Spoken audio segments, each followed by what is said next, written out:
Hello, y'all. I'm back. It's 9:24 p.m.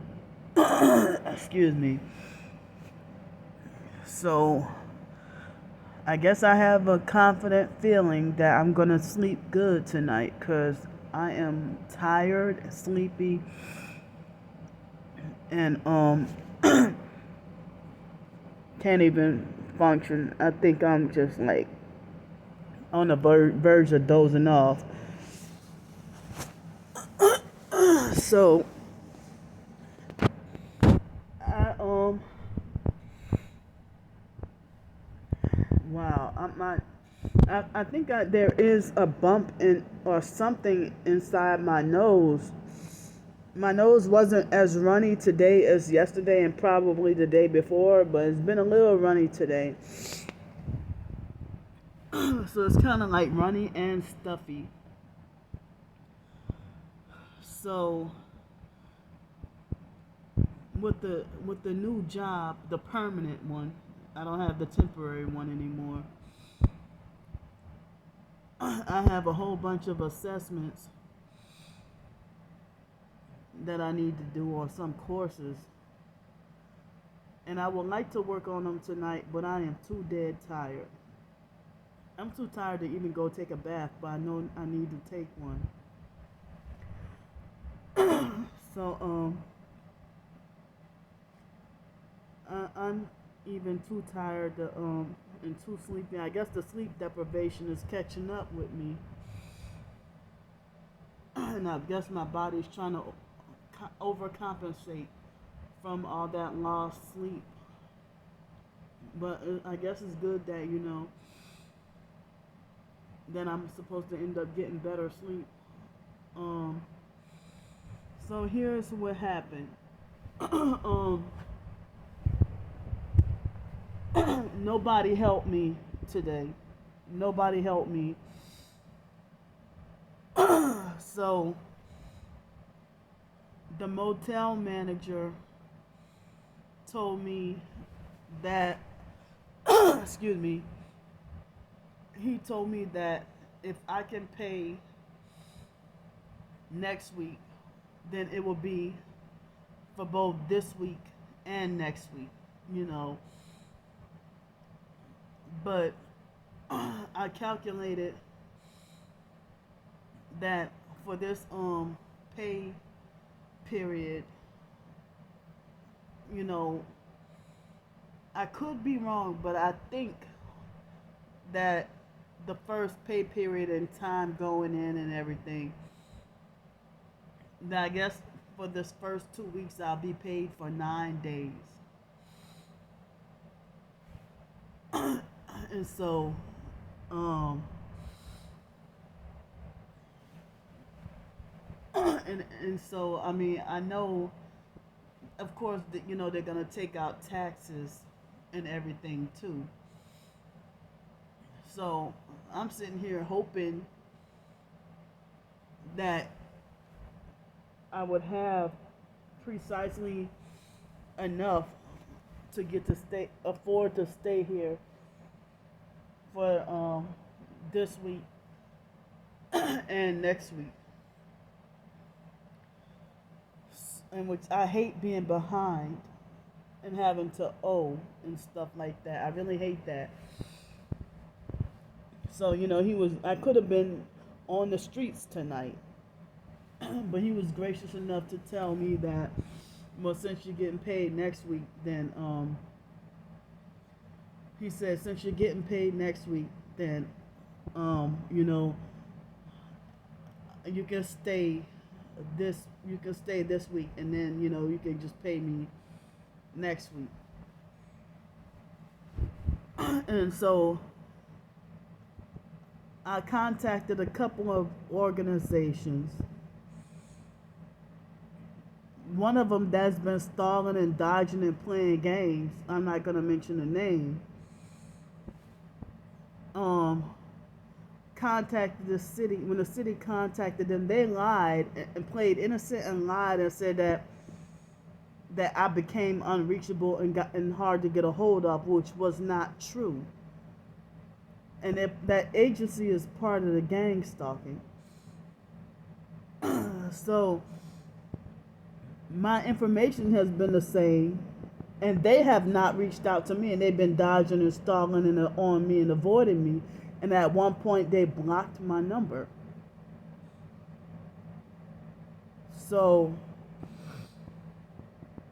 and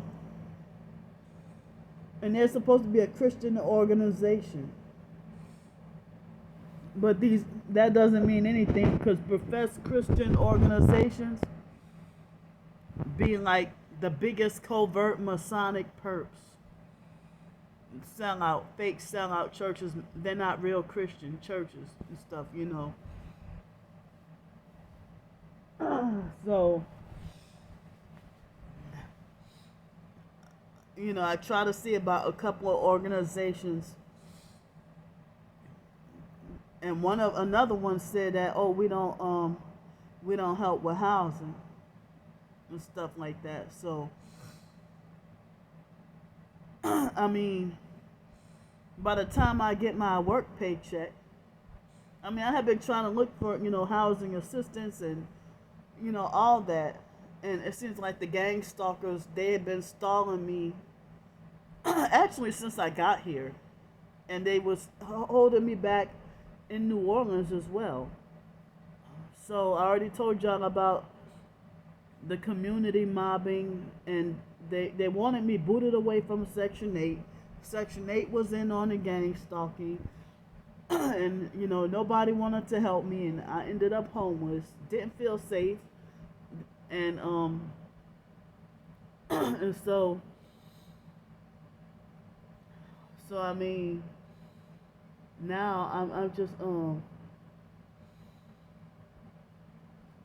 you know, I'm still trying to fight, you know, to try to get stabilized housing for an affordable price. But I'm stuck with this for now, this or the streets for now. So I'm afraid, you know, I'm really scared. I think at the moment I have about a little bit over $20 left so far. And you know, and trying to use it for bus fare. I hardly have much or really any money for food. And it seems like, you know, whenever I get the paycheck, that's gonna be just barely enough for this motel, and really nothing for food, or food, laundry, or really much or nothing for food, laundry, or transportation.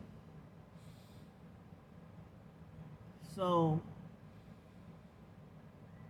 I mean, I already told y'all about how the gang stalkers, they blocked me from attempting the side hustle of my short stories and stuff. You know, and blogging. They want to make sure I'm not allowed to make any money off of that. So, I don't have my own car. So, I mean, if I had a car, that could open up the door to many job opportunities and side hustles. But y'all know that satanic Masonic gang stalkers sabotage everything. So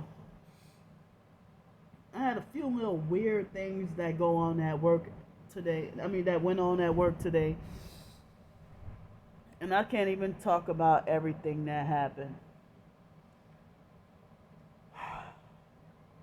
But they had that's the doggone neighbors next door and their kids. Speaking of neighbors, every time I come back home from work, they have a fake perp neighbor. He's friends with the people next door, but he's staying four doors down from me, and he drives. He's always leaving in a gold Acura SUV. He's always leaving every time, just leaving every time I come here from work. And then today I caught him with one brake light. I'm sorry, funny brake lights. Not tail lights, but brake. Yeah, funny tail lights or something like that.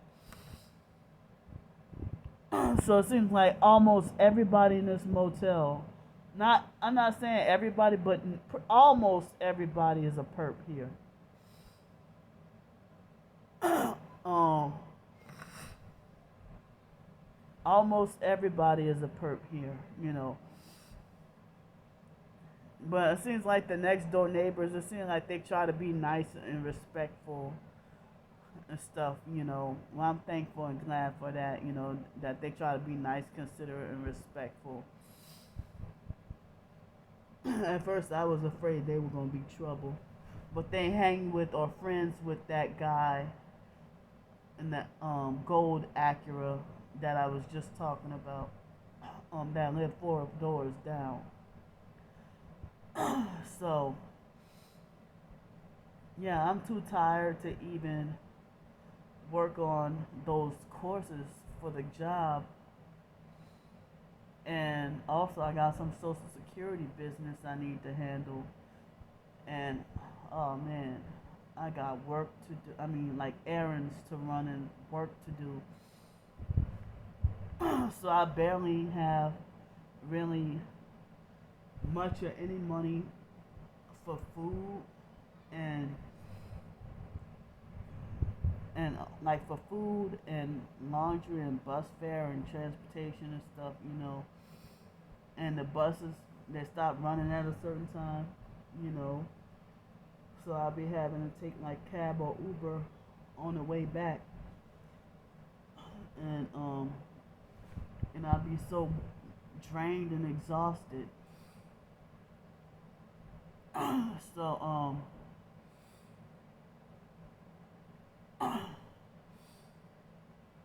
but today there was a narcissistic perp coworker. I got into a heated argument with him today. I mean, because what he did was totally unnecessary. You know, and that, I mean, it seemed like, I guess, dealing with a hostile work environment and workplace mobbing and stuff, you know, it mainly stems from, you know, the idea that just like with the online perks, your gang stalking coworkers, they need to mind their own fucking business. They really need to mind their own doggone business, you know. So I'm too tired to even, you know, talk out what happened, you know. But earlier this morning, they had this perverted old white man who tried to say, well, you know, are you staying out of trouble? I said, yeah. He said, well, good girl. And I mean, I took it, I thought that he sounded like perverted or something, you know. Saying good girl like as if I'm a dog, like an obedient dog or something, you know. And then so I forgot what it was, after 2:30 or something. It started raining real bad.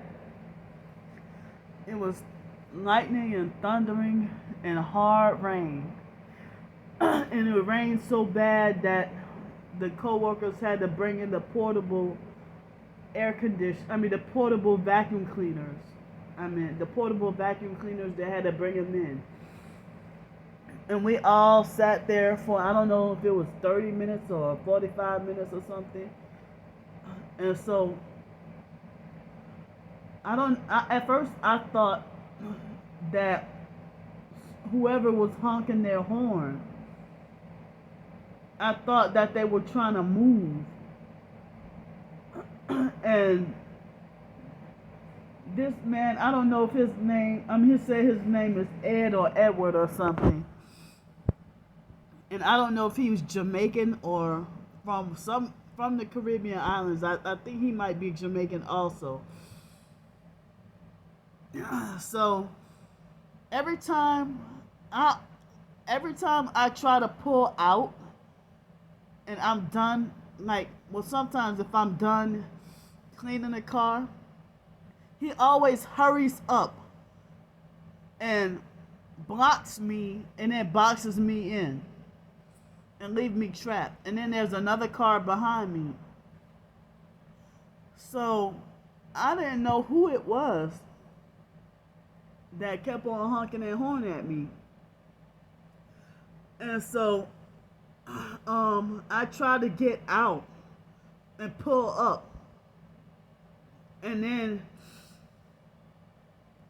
and then come to find out nobody was in the car behind me. So then when I tried to pull out, he tried to pull in two different vehicles, working on two different vehicles to try to pull in while I was trying to get out. And so then he signaled for me to pull down the window and then started to bully, harass, and lecture me and try to falsely accuse me of being talking about, oh, you the type that don't like to work and you the type that don't like to work and you like to just play around and sit down and play around, huh? Or something like that, he said. So I stood up to him and me and him got into a heated argument. And then, of course, he tried to gaslight me and lie and say, I never told you such thing. And then, so I said, see, you falsely accusing me of something I didn't do. I would never tell you what to do or I never would tell you what to do or how to do your job. But why the hell would he falsely accuse me of being a type, yeah, you like to sit down and play around all day. You don't like to work or do your job or whatever. Just picking on me for nothing. Totally unnecessary. And so when I gave him a piece of my mind and I told him what he did, and he tried to gaslight and deny and lie,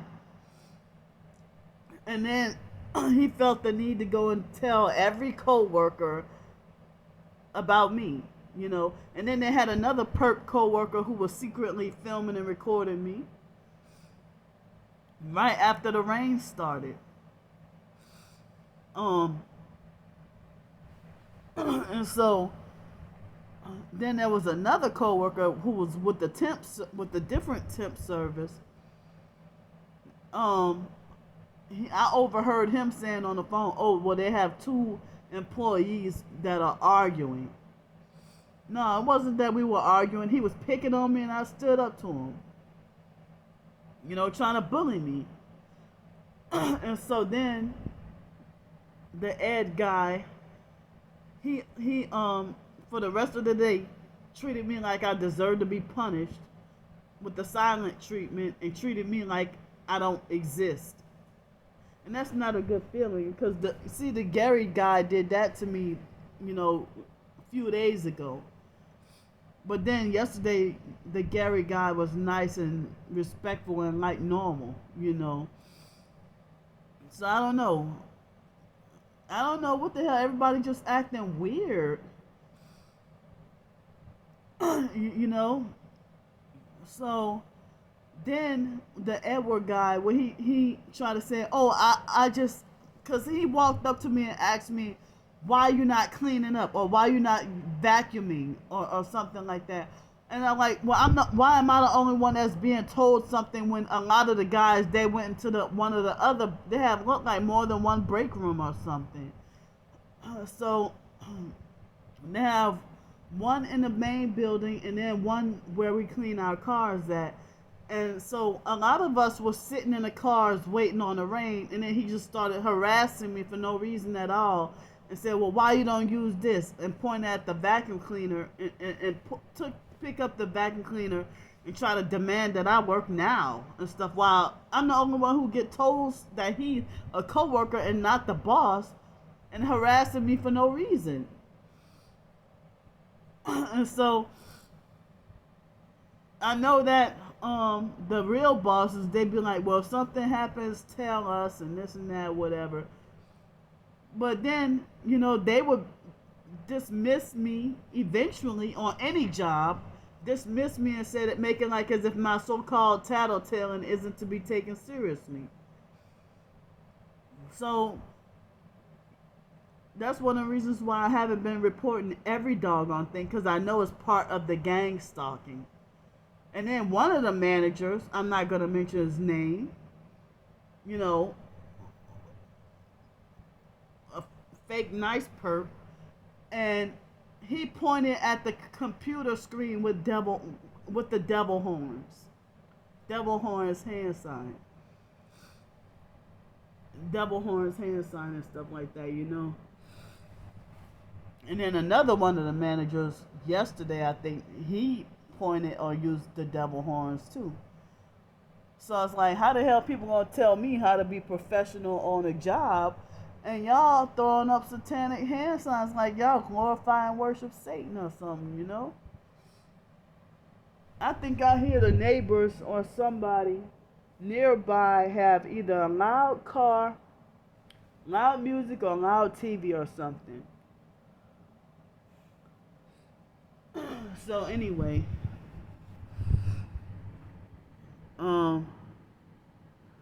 yeah, I can't tell if it's loud TV or loud music. Somebody nearby. Now it seems like my nose is kind of stuffy.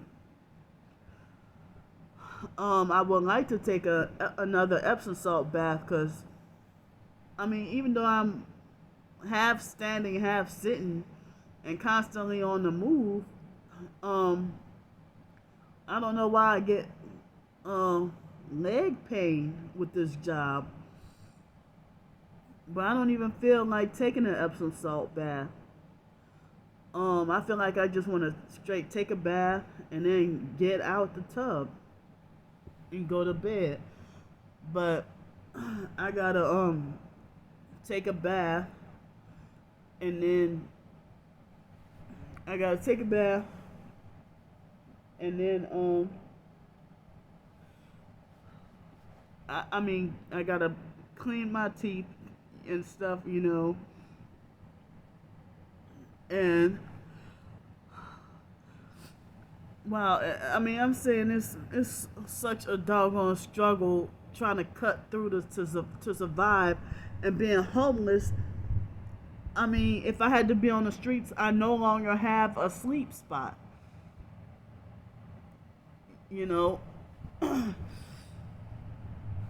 And I'm trying all I could, trying to survive and stuff. And it was even difficult to, after they booted me off of the Section 8 and out of the neighborhoods and stuff, and threatening me and making me feel unsafe. It was a hard struggle to try to. But I didn't realize that was part of the gang stalking at the time. And I was homeless, and after being booted off Section 8, it was a very hard struggle to try to get housing. And then that program Unity played games and refused to help me, just like the program here. Really no help at all. So my nose is stuffy right now. And I didn't even eat dinner. I just had two peanut butter sandwiches and applesauce for breakfast. And then I had leftovers from 2 days ago. Some Mediterranean food, liver and onions and rice and bread and a little bit of carrots and stuff. I had that and some banana bread, for, I guess, lunch. And I didn't have anything to eat for dinner. I'm in so much pain right. Well, not so much pain, but my legs kind of feel weird, and I've been having fluid retention. I'm just doggone tired, So it's now 9:48 p.m. And I'm frightened and scared, about not being able to make it or survive. And my body's too physically um, worn out, to, and so um, everybody's saying to stock up and prepare with food and stuff, but in my situation, I can't do it. I barely even have much. You know, I have only one small little 25-cent container of applesauce in this motel room, and that's all the food I have in here. You know, and this morning I made two peanut butter sandwiches, and gnats got on it, so I had to throw them away. So I'm gonna go for now. I need whatever help or support I can get, from my ebooks, short stories, the Ko-fi blog, or if y'all can donate to Cash App, Venmo, PayPal, whatever way y'all can support and help me and keep me afloat and keep me off the streets and keep me trying to make a living and trying to survive. And I haven't gotten my first paycheck from this permanent job, so I need all the help I can get. And thanks. I love y'all. I'll see y'all tomorrow.